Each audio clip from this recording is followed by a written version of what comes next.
안녕하십니까?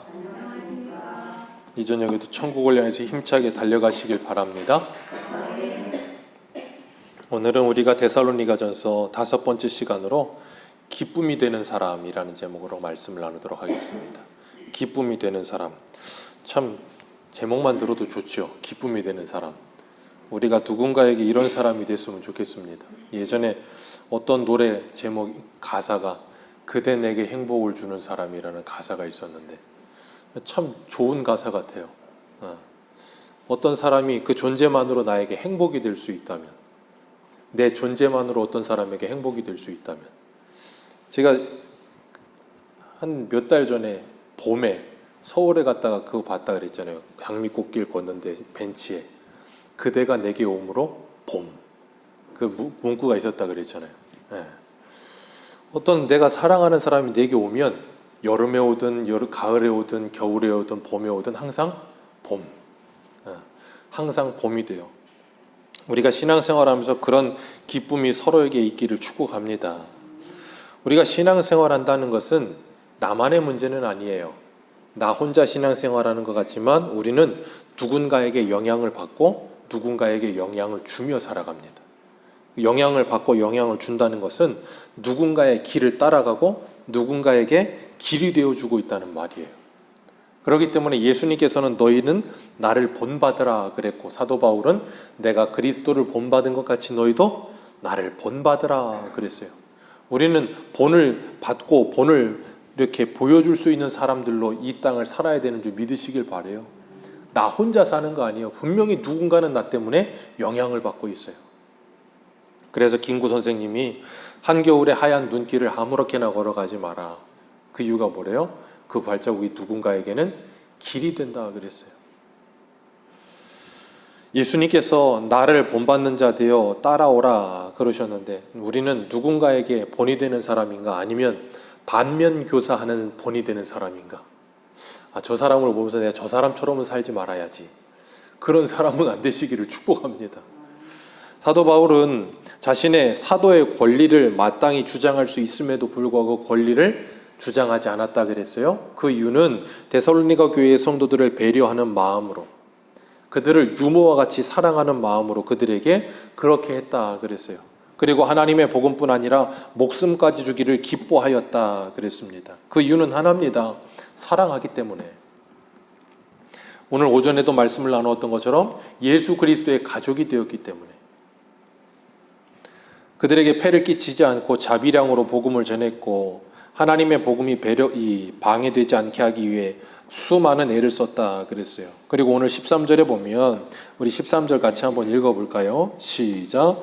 이러므로 우리가 하나님께 끊임없이 감사함은 너희가 우리에게 들은 바 하나님의 말씀을 받을 때에 사람의 말로 받지 아니하고 하나님의 말씀으로 받음이니. 거기까지만 읽습니다.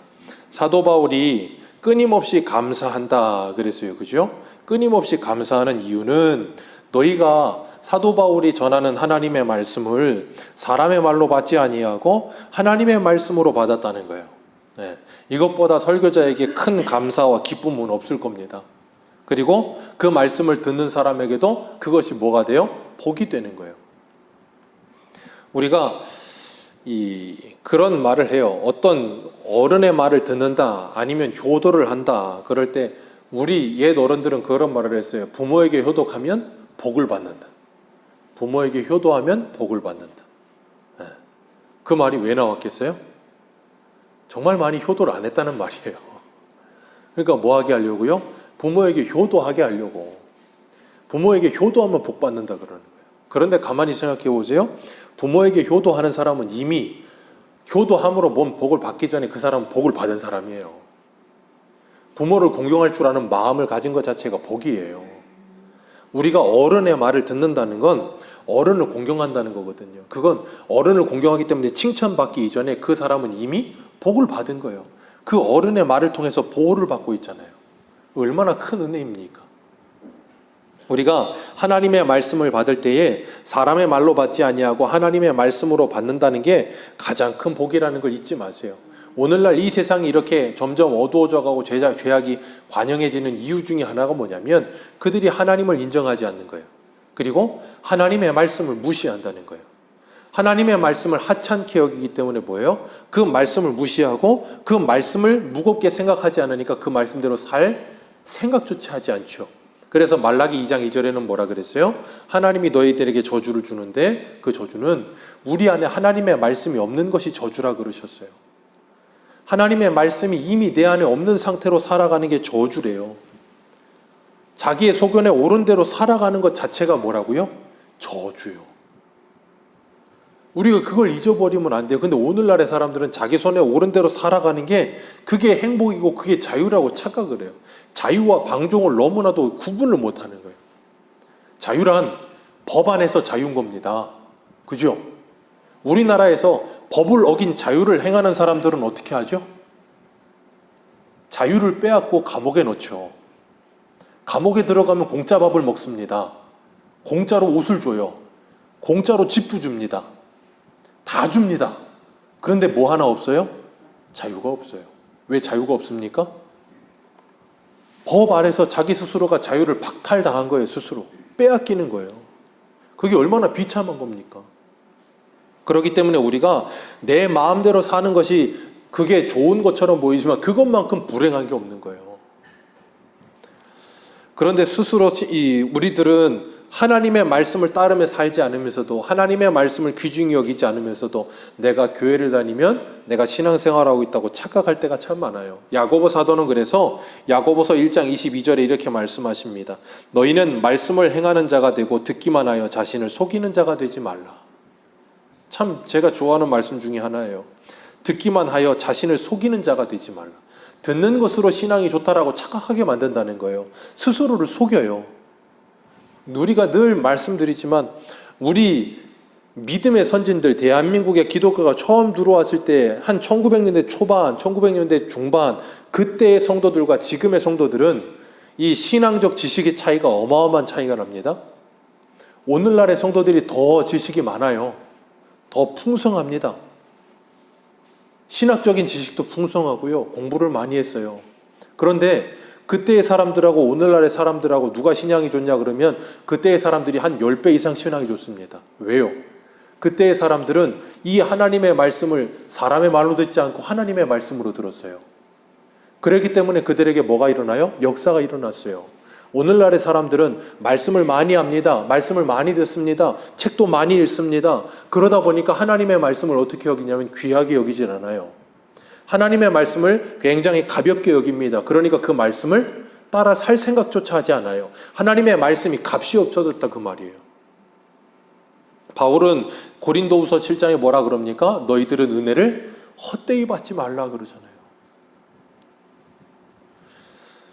오늘 본문 13절 마지막에 뭐라 그럽니까? 이 말씀이 또한 너희 믿는 자 가운데서 뭐하느니라? 역사하느니라. 이 말씀을 꼭 기억하세요.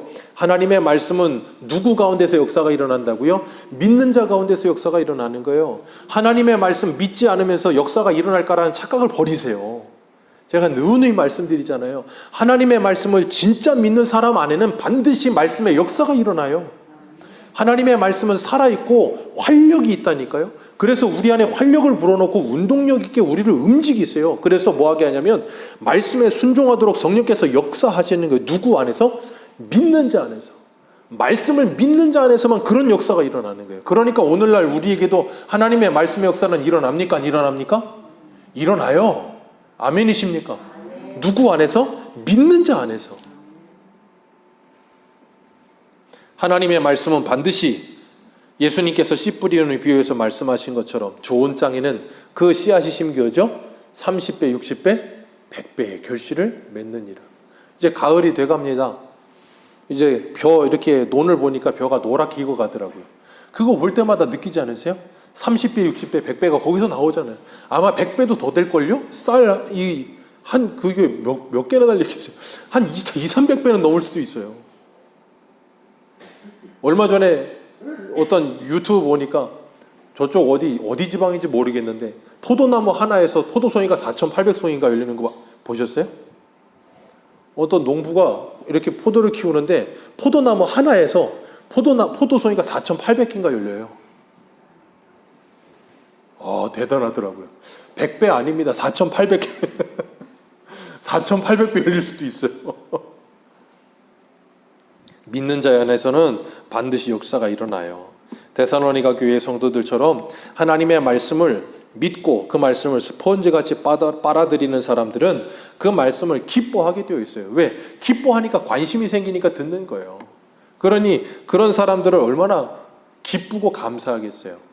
학교에서도 선생님들이 아이들이 공부하려는 아이들을 만나면 기분이 좋아요. 왜요? 아이들 눈빛이 달라요. 공부하기 싫어하는 애들의 눈은 어떻다고요?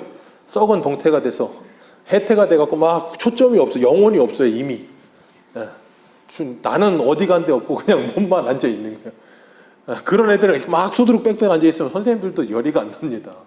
그런데 공부하려는 마음을 먹으면 신나거든요, 가르치는 것도.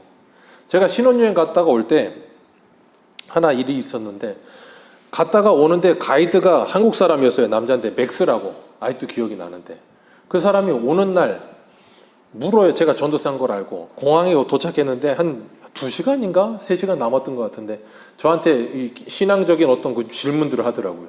그러면서 이 사람이 뭔가 그거에 대해서 알고 싶어 하더라고요. 그때 얼마나 신나든지 한 2시간 가까이를 그냥 앉혀놓고 계속 가르쳤는데 너무 재밌더라고요. 막 자꾸 뭐 이렇게 듣고서 또 질문하고 듣고 또 얼마나 신나요.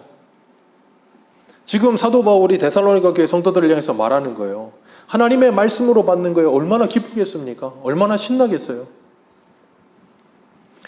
신앙생활도 마찬가지인 거예요. 그래서 예레미야 29장 13절을 보면 너희가 온 마음으로 나를 구하면 나를 찾을 것이요 나를 만나리라. 간절히 하나님을 구하고 찾는 사람 하나님이 뭐 하신다고요? 만나 주신다고 약속하십니다. 사슴이 시냇물을 찾아 갈급한 같이 여호와를 찾아 갈급히 찾는 자 하나님이 반드시 만나 주세요. 야고보서 4장 8절에도 하나님을 가까이 하라 그리하면 너희를 가까이 하시리라. 신앙생활에 있어서 가장 필요한 건 하나님을 가까이 하는 것이고, 두 번째는 순종하는 것입니다. 순종하면 살고 불순종하면 죽는 거예요. 어떤 문제는 어떻게 하면 순종할 수 있느냐 하는 거예요. 누구나 알죠. 이 말씀 순종해야 된다는 것도 알고 이 말씀을 하나님의 말씀으로 받아야 된다는 것도 알고, 그런데 문제는 안 되는 게 문제인 거예요. 그렇지 않아요? 우리가 이 말씀 하나님의 말씀인 거 모릅니까? 지식적으로는 알죠. 그런데 들을 때마다 이게 내 마음에 와 닿질 않아요. 그리고 이 말씀에 순종해야 되는데 말씀에 순종하려는 마음조차 들지 않을 때가 있다고요. 그런데 그렇게 할 수 있는 방법이 딱 하나 있어요. 뭐냐면 성령의 충만함을 받을 때 그게 가능해지는 거예요. 우리가 죄를 짓지 않는다는 것, 죄와 싸운다는 건 그 죄와 싸우는 데 있어서 그냥 내가 힘들어 죽겠는데 죄와 싸우는 게 아니에요. 죄와 싸운다는 건 뭐 하는 거냐면 내가 하나님의 은혜를 간절히 사모하는 거예요. 하나님의 은혜를 간절히 사모하면 성령께서 내 안에 성령의 충만을 주시면 이 죄를 내가 넉넉히 이기게 되는 거예요. 없는 거 쥐어짜서 이것과 싸우는 게 아니라 그 말이에요. 내가 하나님의 은혜를 구하는 것도 마찬가지예요. 내가 없는 거 쥐어짜는 게 아니라 하나님께서 나에게 성령으로 충만케 하시면 이 모든 일이 되어지는 거예요. 하나님의 말씀에 순종하게 되는 겁니다. 근데 문제는 우리가 항상 24시간 항상 성령의 충만을 구하면서 기도한다고 해도 우리는 24시간 성령 충만하지 않아요. 이게 제일 힘든 일이에요. 내가 기도해서 성령 충만 받기를 기도하고 간절히 바랬을 때 하나님이 항상 성령 충만을 주시면 너무 좋은데 안 그럴 때가 더 많아요. 그럴 때는 어떻게 해야 되느냐?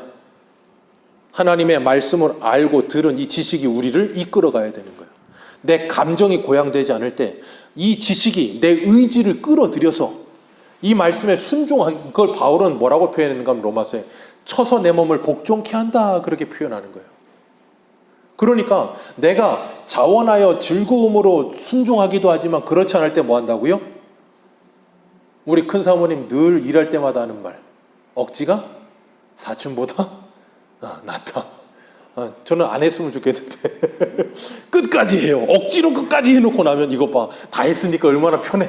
저는 저 스타일은 그럼 오늘 조금 하고 내일 또 가서 하면 되지 그런 스타일이긴 한데 어쨌든 간에 이게 억지로라도 뭐 하는 거예요? 하는 거예요.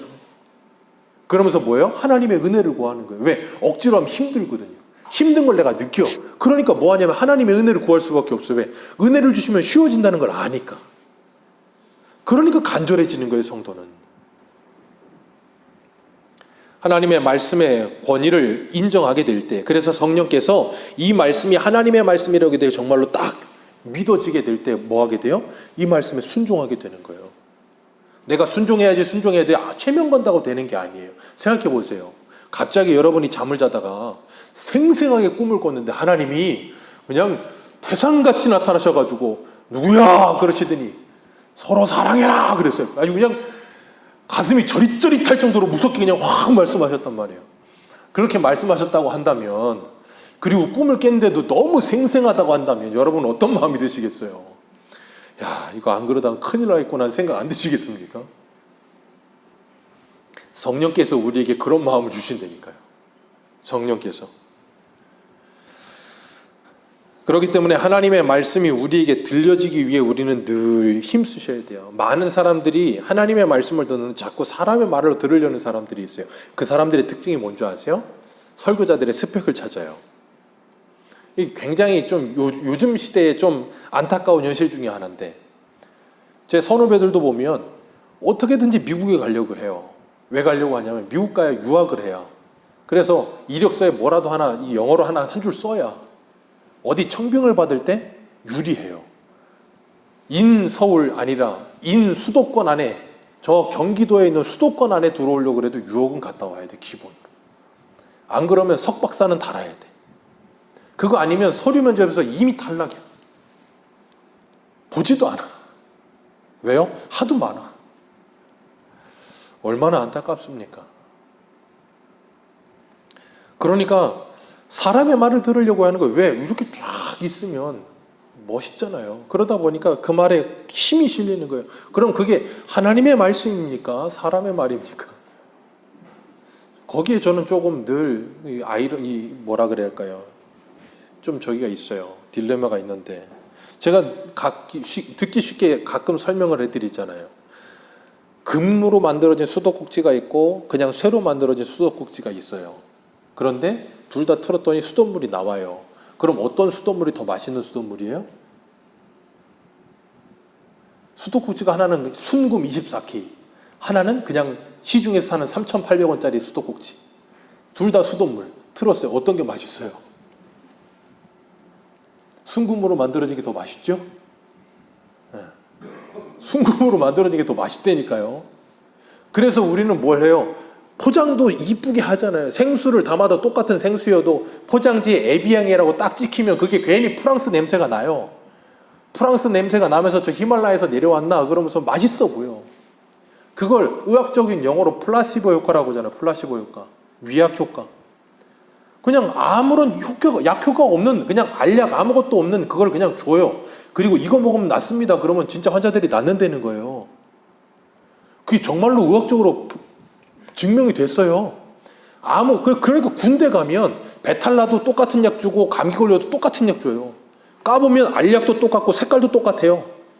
근데 그거 먹고 나아요. 정말로 신기해요. 그러니까 이 약에 효능이 있다고 믿으니까 뭐예요? 그 믿음이 역사를 일으키는 거예요. 그러니까 의사들도 누구를 찾아요? 우리는 명의. 명의를 찾아가야 돼요. 저 서울에 있는 어디 병원에, 그래서 서울에 있는 그 무슨 병원 그런 데는 저 지방에서부터 사람들이 오면 차로 관광버스로 올라온대요. 그거 예전에 한번 다큐멘터리 봤는데 대단하더라고요. 그 의료 사업이 돈이 그냥 수억 원이 막 왔다 갔다 하더라고요. 그런데 문제는 뭐냐면 동네 병원에서 의사가 하는 말과 저 가서 의사가 하는 말과 비슷해요. 그런데 누구의 말을 듣는 게 더 확실해요? 저 서울의 명의의 말을 들으면, 명의의 말씀을 듣는 순간 내 귀에서 그게 뭐 어떻게 울려요? 하나님의 말씀으로 울려. 그러는 순간 그 명의의 말은 곧 진리야. 그러니까 뭐예요? 그 말씀대로 안 하면 죽는 거야 이제. 그러니까 그걸 기가 막히게 따라가잖아요. 우리가 정말로 이 말씀을 하나님의 말씀으로 믿는다면 역사가 어떻게 안 일어나겠어요? 그래서 믿음이 없으면 하나님을 기쁘시게 할 수가 없는 거예요. 왜? 믿음이 없는데 어떻게 순종을 합니까? 믿음을 가지고 순종을 해야 하나님을 기쁘시게 하고 역사가 일어날 텐데, 뭔가 이 하나님의 역사들이 우리의 삶 속에서 눈으로 드러나게 나타나게 될 텐데, 하나님의 말씀을 듣고 내 삶의 변화를 일으키기 위해서 그 말씀에 순종하면 내 삶이 반드시 변하는데, 안 믿으니 변화가 안 일어나. 그럼 우리는 뭐라 그래요? 왜 믿는데 나는 변화가 안 일어나냐? 말씀에 순종하지도 않으면서. 그러니까 우리는 뭘 하고 싶은가 하면, 하나님의 말씀이 어떤 신비한 능력이 있어서 그 말씀에 내가 피 흘리기까지 죄와 싸우면서 순종하여 뭔가 역사가 일어나는 게 아니라, 그냥 한 번에 나를 뿅 하고 바꿔주기를 원하는 거예요. 하나님의 말씀은 마술이 아니란 말이에요. 성령께서 내 마음을 변화시키시는 거지. 하나님의 말씀이 진정 사람의 말이 아닌 하나님의 말씀으로 들리게 되기를 주님의 이름으로 축복합니다. 하나님의 나라가 이 땅에 임하는 방법도 똑같아요. 하나님의 말씀에 순종함으로 이 땅에 하나님의 나라가 이루어지는 거예요. 하나님의 뜻이 이루어지는 것도 똑같습니다. 하나님의 말씀에 순종하는 자, 그 믿는 자 안에서 하나님의 역사가 일어나는 거예요. 그렇기 때문에 내 안에 하나님의 나라가 이루어지기를 바라는 자 뭐 해야 돼요? 그 말씀을 믿고 순종해야 되는 거예요. 내 가정에 하나님의 나라가 이루어지기를 바라는 사람 어떻게 해야 돼요? 하나님의 말씀을 믿고 순종해야 되는 거예요. 내 교회와 내 나라가 변하기를 원하는 사람, 하나님의 말씀을 믿고 순종하는 삶을 살 때 변화가 일어나는 거예요. 그런데 사람들은 자꾸 그런 것보다는 뭔가 개혁을 하거나 뭔가 데모를 하거나 뭔가 이걸 해가지고 확 뭔가 변하기를 원하는 거예요. 절대 하나님의 나라는 그렇게 임하지 않아요. 절대 하나님의 나라는 이 세상을 그렇게 바꾸어내지도 않습니다. 주님은 우리에게 이 세상의 소금과 빛이 되라 그러셨어요. 너희는 세상의 소금과 빛이니 그러셨단 말이에요. 예수 그리스도 안에 세상과 소금과 빛이 된 우리가 소금과 빛의 사명을 잘 감당하는 것을 통해서 이 세상에 하나님의 나라가 이루어지는 거예요. 어떻게? 너희의 착한 행실을 그들이 보고 하나님께 영광을 돌리게 되느니라. 그런 방식으로 하나님의 나라가 임하는 것이지 다르게 임하는 게 아니란 말이에요. 그런 사람들에게는 믿음의 역사와 사랑의 수고와 소망의 인내가 나타나요. 반드시 나타나요. 우리 데살로니가전서 1장 한번 5절 읽어볼까요? 우리가 말씀 읽고 들었었던 말씀인데 1장 5절 한번 같이 한번 읽어봅니다. 5절과 6절입니다. 시작. 이는 우리의 복음이 너희에게 말로만 이른 것이 아니라 또한 능력과 성령과 큰 확신으로 된 것임이라. 우리가 너희 가운데 너희를 위하여 어떤 사람이 된 것을 너희가 아는 바와 같으니라. 또 너희는 많은 환난 가운데 성령의 기쁨으로 말씀을 받아 우리와 아멘. 여기 보면 뭐라 그래요? 성령께서 큰 확신으로 그들에게 성령의 기쁨으로 말씀을 받게 하셔서 주를 본받는 자 되게 하셨다. 어떻게 해요? 성령께서 역사하셔서 큰 확신을 주심으로. 하나님의 말씀은 우리에게 확신을 주실 때 우리의 삶은 반드시 변해요. 오늘 본문 14절을 보면 그리스도 안에 있는 유대에 있는 하나님의 교회를 너희가 본받았다 그랬어요. 이 참 재밌는 걸 본받아요. 뭘 본받는지 보세요. 14절 다시 한번 읽습니다. 시작.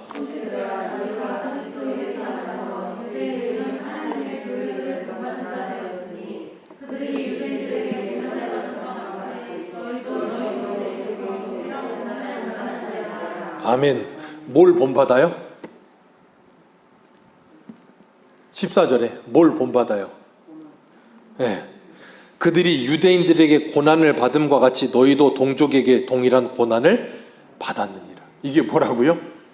본받은 거. 세상에 본이라고 어떻게 이런 본을 받으라고요? 여러분 같으면 이런 본 받으시라 그러겠어요? 내 자식들한테? 너희들은 절대 이런 고난을 받지 마라 그러고 싶지, 이런 고난을 받아라 그럴 부모가 세상에 어디 있냐고요. 근데 예수님은 이런 고난을 받아라 그런다니까요. 바울도 복음과 함께 고난을 받아라 그런다니까요. 그 말은 뭐예요? 하나님의 말씀을 믿고 그대로 순종하며 살아라. 그러다 보면 반드시 뭐도 따라온다? 고난은 반드시 따라온다. 그러나 그 고난은 우리에게 저주가 아니고 뭐다? 금요일 날 나오신 분들 계시록에서 저주가 아니고 복이다. 사도 바울이 하나님의 말씀에 순종하며 살았다. 나는 너희의 형제다 그러면서 뭐라 그랬어요? 내가 하나님과 그 예수 그리스도의 증인으로 살면서 내가 이 반모섬에 와 있다 그랬잖아요. 하나님의 말씀을 따라 살고 증인으로 살았는데 반모섬에 유배대로 왔어. 유배자가 됐어. 근데 그게 뭐라고요? 복이다. 왜요? 계시록 1장 3절 하나님의 말씀을 읽는 자와 듣는 자와 그 가운데 기록된 것을 지켜 행하는 자는 복이 있나니 때가 가까웁니다. 그러니까 세상 사람들이 볼 때는 어처구니 없는 말이죠. 저주란 말이에요. 유배가는 게 무슨 복입니까? 복음으로 인하여 고난받는 게 무슨 복이에요? 그런데 그걸 복이라고 말한다고요. 왜? 현재의 고난은 장차 우리에게 올 영광과 비교할 수 없기 때문에. 그러니까 복이 될 수 있는 사람은 그 하나님의 말씀을 믿고 그 하나님의 나라의 영광이 나의 것이 되었음을, 예수 그리스도 안에서 그리스도 함께한 상속자가 되었음을 믿게 되어진 사람에게만 가능한 일일 거예요. 그렇지 않은 사람에게는 이건 복이 아니에요. 십자가가 어떻게 영광입니까? 그렇기 때문에 우리가 하나님의 말씀을 듣고 본받는 자가 되었다면 이제는 뭐 해야 되냐면 예수님이 가신 십자가의 길을, 사도 바울이 걸어간 그 길을 우리들도 걸어가야 되는 거예요. 어떻게 해요? 믿음으로 살면서 어려움이 있다 할지라도. 오늘 15절 말씀에 유대인은 주 예수와 선지자들을 죽이고 우리를 쫓아내고 하나님을 기쁘시게 하지 아니하고 모든 사람에게 대적이 되었다. 유대인들이 이러면서도 누구를 위해 이런다 그랬어요? 하나님을 위해서. 이게 가장 참 아이러니인 거예요. 하나님을 위한다고 하면서 하나님의 원수가 되어 있는 사람들, 하나님의 이름을 부르면서 사람을 죽이는 사람들, 하나님의 이름을 부르면서 예수님을 죽이는 사람들, 그러면서도 자기는 하나님을 믿는다라고 말을 하니 이런 거짓된 확신에 사로잡힌 사람들을 누가 이기냐고요. 이게 제일 무서운 거예요. 하나님을 믿지 않고 하나님과 원수되어 있는데 나는 하나님을 위해 산다라고 말을 해요. 제일 무서운 사람들. 왜요? 변화될 기회가 없어. 왜? 자기는 하나님을 위해서 열심히 하고 있으니까. 그걸 누가 그랬어요? 사도 바울이 그랬잖아요. 하나님을 위하여 열심히 특심해서요, 저 다메섹까지 쫓아가서 그리스도인들을 잡아오려고 했다니까요. 그게 하나님을 위한 일인 줄 알았어요. 근데 그게 뭐라고요? 네가 나를 박해하는 것이 가십채 뒷발질하는 것만큼 네 고생하는구나. 나는 네가 박해하는 그 예수다라고 예수님이 말씀하신. 바울이 그 예수님 만나고 나서야 그걸 알은 거예요. 내가 제일 십자가의 원수였구나.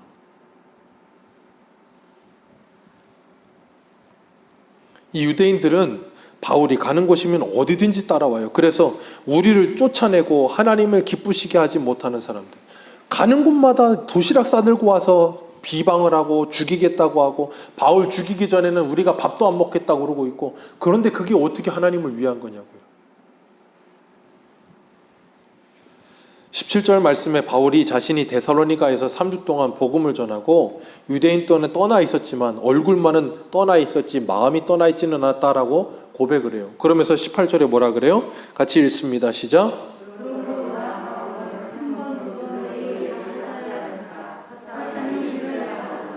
네, 바울이 데살로니가 가고 싶었지만 누가 막았대요?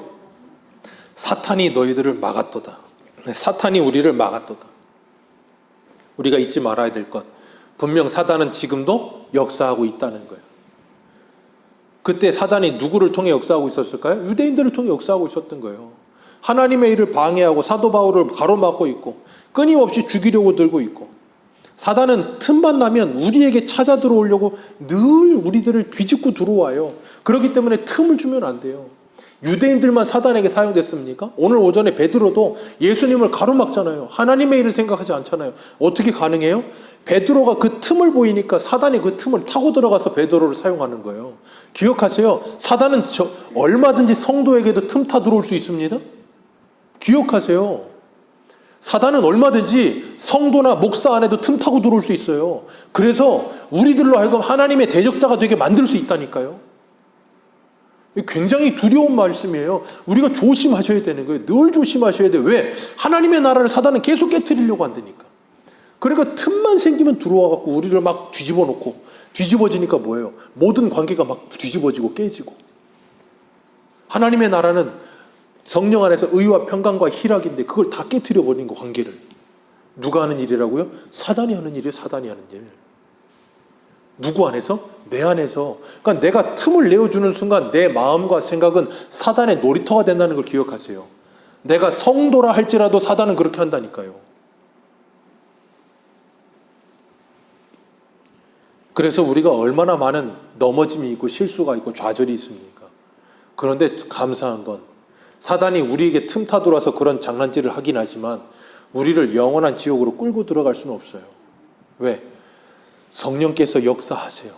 그 말씀으로 역사하셔서 그리고 난 후에 나로 하여금 깨닫게 하실 때 우리가 어떻게 돼요? 얼굴이 뻘개지는 거예요. 부끄러워지는 거예요. 내가 왜 그랬을까? 씩씩대지 말았어야 되는 건데, 거기서 그러지 말았어야 되는 건데, 나중에 깨닫게 하세요. 그리고 나면 부끄러워지죠.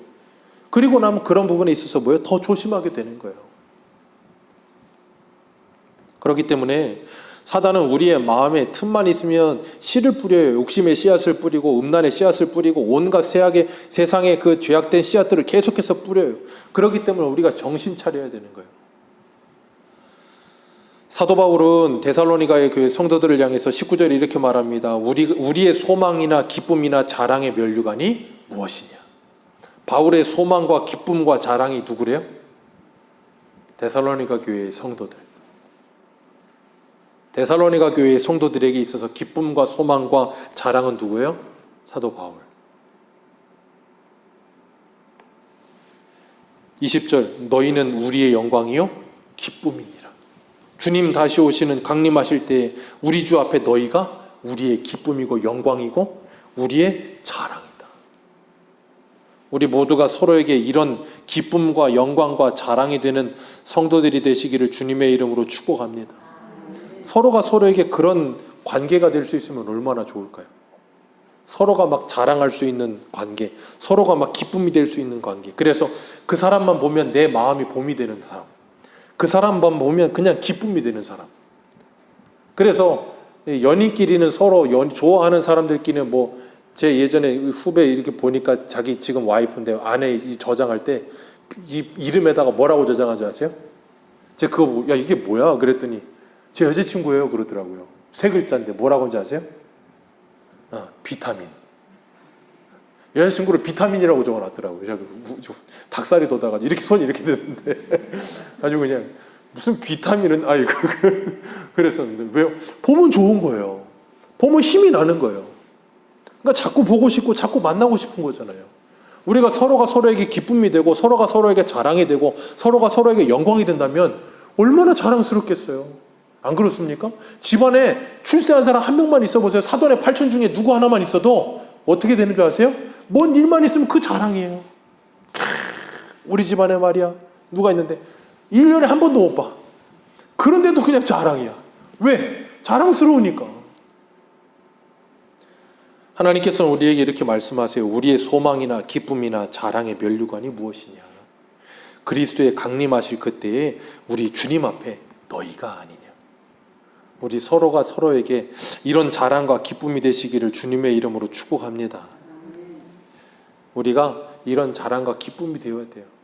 그리고 서로에게 본이 되어야 할 줄로 믿습니다. 우리는 이 기준이 사라져가는 시대에 기준을 세우는 사람들이에요. 길을 내는 사람들입니다. 제가 설교 시작하면서도 말씀드렸죠. 길을 내는 사람들이에요. 그 길을 누가 내셨어요? 예수님이 내셨어요. 예수님이 내신 길을 따라가면 되는 거예요. 근데 문제는 예전에 이렇게 어릴 적에 산에서 많이 놀아보셨어요? 산을 다니다 보면 산 길이 있어요. 사람들이 만들어 놓은 길이 있고요. 또 그 길 말고도 사람들이 자주 다니다 보면 길이 생겨요. 풀이 눌려서 길이 되는 곳이 있거든요. 근데 그 풀이 눌려서 길이 되는 곳이 사람들이 안 다니고 몇 달만 지나면 어떻게 돼요? 넝쿨 생기고 막 다 이렇게 그냥 다시 길이 없는 것처럼 돼버려요. 근데 그 길로 다시 지나가려면 어떻게 해야 돼요?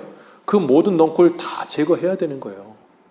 우리 주님이 가신 그 십자가의 길을 우리도 가야 되는데 문제는 우리 앞에 간 사람들이 없어. 간 사람들이 없으면 어떻게 된다고요? 넝쿨이 쌓이고 다 막혀버리는 거예요. 그럼 그걸 어떻게 해야 돼요? 다시 걷어내야 되는 거예요. 그 일 쉽지 않습니다. 믿음의 3대, 4대라고 자랑하는 가정들, 뭐 정말로 믿음이 그렇게 3, 4대 좋은 가정들도 있지만 안 그런 가정들도 있어요. 그런데 그렇지 않고 내가 1대인 가정들 정말 괴롭습니다. 내가 1대인 가정들은 내가 길을 내야 돼. 왜? 아무도 길을 내준 사람이 없어. 그냥 말씀을 통해서 주님이 가셨다고 하는 그 길을 따라갈 수밖에 없어. 내가 길을 내야 내 뒤에 있는 사람들이 그 길 따라올 수 있어요. 저와 여러분들이 그 길을 내야 되는 겁니다. 이 나라에 이제는 길을 내야 돼요. 우리 교회에 길을 내야 됩니다. 우리 가정에 길을 내야 됩니다. 쉽지 않아요. 티도 잘 안 날 수도 있어요. 오래 걸릴 수도 있어요. 그러나 우리가 해야 됩니다. 그래야 우리 다음 세대들이 따라올 수 있어요.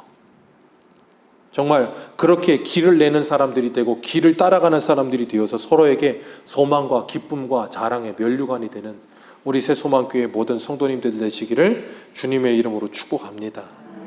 기도하겠습니다.